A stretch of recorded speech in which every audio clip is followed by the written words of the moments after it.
Olá pessoal, estou de volta aqui no canal depois de praticamente 3 meses sem postar nenhum conteúdo aqui. Eu estava focado em terminar o meu curso de grego, de escrever. Terminei ontem, dia 6, né? E aí, agora eu vou dar um foco aqui no meu canal, trazendo mais conteúdos de uma forma mais regular, beleza? Bom, pessoal, antes que eu comece a comentar sobre este vídeo aí, que vocês já estão vendo, o tema, a problemática tradução de João 16:8, eu peço que você se inscreva aí no canal, deixe o seu like, compartilhe se você puder e quiser também. E caso você tenha interesse de estudar grego do Novo Testamento, hebraico do Antigo Testamento, ou fazer um curso de teologia, caso você tenha interesse aí, é só falar comigo aqui na descrição deste vídeo, está o meu contato, beleza? E aí você pode se comunicar comigo. E caso você queira entrar no meu grupo, sobre teologia, você pode deixar aí o seu contato que eu vou adicionar você lá, beleza? E aí você pode me acompanhar melhor, em relação aos assuntos bíblicos, beleza, pessoal? Então vamos lá. Esse texto aqui, de João 16:8, nós temos aqui uma questão problemática na sua tradução, tá? Que é o quê? Essa palavrinha grega aqui que vocês estão vendo em vermelho, que é a palavra elenxei, essa palavra, ela está traduzida aqui, de forma variada, como vocês podem ver. A Bíblia ACF, ela coloca, convencerá o mundo do pecado. Então ela coloca convencerá. Quando você lê essa palavra convencerá, o que você compreende? Você compreende uma ideia de que alguém estava errado sobre alguma coisa, e você o convenceu de que ele estava errado, ou convencer em algum outro contexto, certo? Quando você coloca o ele vai desmascarar o mundo, desmascarar evidentemente quando alguém desmascara alguém porque tem uma máscara, tem algo ali ocultando a verdadeira realidade daquela pessoa, seja caráter ou alguma outra coisa. Quando você coloca acusará o mundo, você já está acusando em relação a alguma coisa, quando você vai acusar alguém, enfim. O que acontece aqui? Essa palavra aqui, elenxei, ela é uma palavra que traz aqui algumas complicações, tá? Na sua tradução, no seu uso. Eu vou mostrar aqui para vocês na próxima imagem alguns dicionários que vão trabalhar essa palavra e o seu significado, tá? Por exemplo, aqui, o DBAG, que é um dos melhores dicionários de grego do Novo Testamento, não temos ele em português, tá? Temos apenas em inglês. E aí eu fiz uma tradução. Aqui ele diz, para trazer uma pessoa a ponto de reconhecer o delito. Então veja, ele traz uma ideia de fazer com que a pessoa ou alguém, no caso, reconheça o delito, ou algum crime, ou alguma coisa que ela fez. Aí ele também traz a ideia de condenar, convencer alguém de alguma coisa, apontar alguma coisa para alguém, tá? No caso Dunker, ele coloca aqui condenar, refutar, confundir, geralmente com a sugestão de vergonha da pessoa condenada. Então veja, ele vai dizer que essa palavra geralmente ela vem com aquela ideia, vem trazendo algo como uma sugestão de vergonha da pessoa condenada. Bromley Kittel, na sua obra sobre o Novo Testamento, é tipo um comentário sobre palavras, essa obra nós não temos em português, mas eu tenho ela aqui em inglês. Ele diz que no Novo Testamento o uso dessa palavra é restrito, tá? No caso é restrita, Ele diz, com o acusativo de pessoa, significa mostrar às pessoas seus pecados e convocá-las ao arrependimento. Então veja, mostrar às pessoas os seus pecados e convocá-las ao arrependimento. Então primeiro ele vai o quê? Desmascarar, Ele vai fazer um tipo de acusação para aquela outra pessoa, vai convencê-la a aquele erro, né, de que aquela pessoa está errada. Então, mostrar às pessoas seus pecados e convocá-las ao arrependimento. Aí ele diz, seja em particular, cita Mateus 18:15, ou congregacionalmente, cita aqui 1 Timóteo 5:20. E também ele diz, o Espírito Santo faz isso. Então, para Bromley Kittel, essa palavra, ela significa mostrar às pessoas os seus pecados e convocá-las ao arrependimento. Ou seja, é convencer mesmo, tá? Então, quer dizer, o primeiro ponto aqui é que a palavra convencerá não está errada, tá? Ela significa isso também, certo? E para Bromley Kittel e também outros, como é o caso de A. Carson, né, em seu comentário, por exemplo, esse aqui, ó, que é um comentário mais exegético, né? Carson, ele trabalha esse texto por diversas perspectivas, né, de interpretação, e pelo que ele defende aqui, ele tem praticamente a mesma ideia de Bromley Kittel, né, onde o Espírito Santo ele vai mostrar, ele vai desmascarar, né, o erro, o pecado e convocá-las ali ao arrependimento, tá?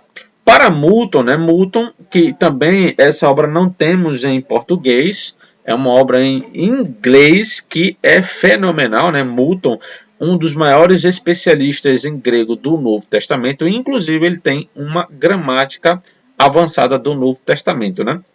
Ele fala aqui, ó, para o significado condenar, isto é, trazer à luz o verdadeiro caráter de um homem e sua conduta, como no quarto evangelho, e ele cita 16:8. Então, quer dizer, para Moulton, a ideia aqui é de condenar, tá? Ou seja, você vai trazer à luz, às claras, vai deixar claro o verdadeiro caráter de um homem e sua conduta. Então, quando alguém vai ser julgado em um tribunal, né, para ele ser condenado, tem que ter prova, né? Então, aquela prova é a demonstração do que aquela pessoa fez. E aí, quando isso chega às claras, a pessoa ela é condenada, né? Então, quer dizer, você tem a ideia de convencerá, como também de condenar. E temos aqui uma distinção, né? Quando você traz a ideia de convencer, você entende, né, exatamente como Bromley Kittel, Carson, William Hendrickson, entre outros, né? Eles vão por esse mesmo caminho, né, de convencer.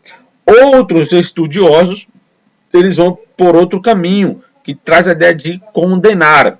Você pega, por exemplo, F.F. Bruce, né, que também é um dos maiores aí, especialistas em grego do Novo Testamento.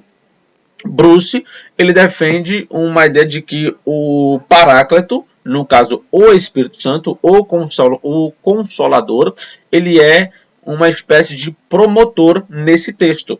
O que é um promotor? Né? Aquele que faz ali uma função entre aquele que vai defender e aquele que vai acusar. No caso, Bruce, ele defende a ideia de que o texto aqui, quando fala de convencer, ele traz uma ideia de condenar e convencer, como se fosse assim, para as pessoas que se arrependem, então ele está convencendo, mas para as pessoas que continuam incrédulas, ele está condenando. Essa ideia ela é muito assim apoiada no próprio Evangelho de João, né? Quando você vê ali, por exemplo, João 3, 16 e 17, né? Que ele fala que quem crê está salvo, né? E quem não crê está condenado. Então, o Espírito ele faz isso, né? Ele tanto convence quanto ele condena, né? Então, quando você pega o capítulo 16, versículo 8 e o versículo 9, esse pecado aí era o pecado de quê? De incredulidade. Porque o próprio Cristo fala do pecado porque não creram em mim. Observe, se as pessoas não crêem nele, ela está o quê? Condenada. Então, se essas pessoas continuarem nesse estado, né, de não crer, elas estarão condenadas, né? E o Espírito Santo ele veio para dar continuidade ao ministério de Jesus. Então, quando a pessoa se arrepende, né, ela vai ser salva, mas quando não, então ela vai ser condenada, né? Outros eruditos, eles não veem aqui uma ideia de convencimento, tá? Eles enxergam que esse texto ele não está falando de convencer alguém a se arrepender, sim de condenar mesmo, já que o versículo 9 ele está falando de uma questão de incredulidade, né, do pecado, porque não creram em mim. Então, se as pessoas não creram nele, elas estão condenadas. Então, se o texto, se a tradução, no caso aqui, ela fosse assim, né? Ele acusará o mundo em relação ao pecado, ou condenará o mundo em relação ao pecado, do pecado, porque não creram em mim. Então, como vocês não creram em mim, vocês serão condenados. Entende? Então, outros estudiosos, né, pelo que eu já li aqui, eles defendem essa ideia de que não envolve uma questão de convencimento. Porque os versículos 8 a 11, ele está falando para o mundo, certo? E os versículos 12 a 15 já é para os discípulos. Então, quer dizer, o Espírito Santo para o mundo, ele condena. E o Espírito Santo para os discípulos, ele os guia. Como está nos versículos 12 a versículo 15. Então, alguns estudiosos, eles associam os versículos 9 a 11 ligados a essa questão, que é uma sentença para o mundo, né? Inclusive, o próprio versículo 11, ele fala que o príncipe deste mundo, que está ligado a essa expressão aqui, ó, quando fala aqui, ó, convencer, né? O mundo do pecado, da justiça e do juízo. Quando fala juízo, está falando de quê? Do julgamento. E esse julgamento ele já foi determinado, porque lá no versículo 11, ele fala, e do juízo, porque o príncipe deste mundo já está julgado.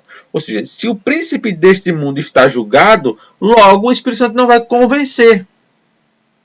Entende? Porque já tem uma sentença sobre ele. Né? Então, alguns estudiosos eles têm aqui uma divergência na questão do entendimento desse texto, certo? Então, você vai ter alguns que vão defender que aqui o convencimento é convencer o mundo ao arrependimento.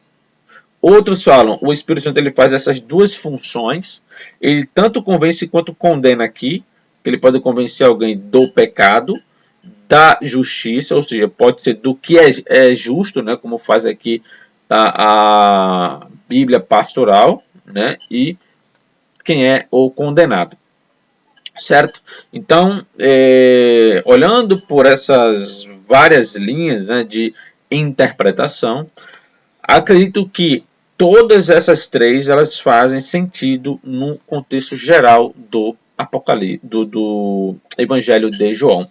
Porque o Evangelho apresenta esses três pontos.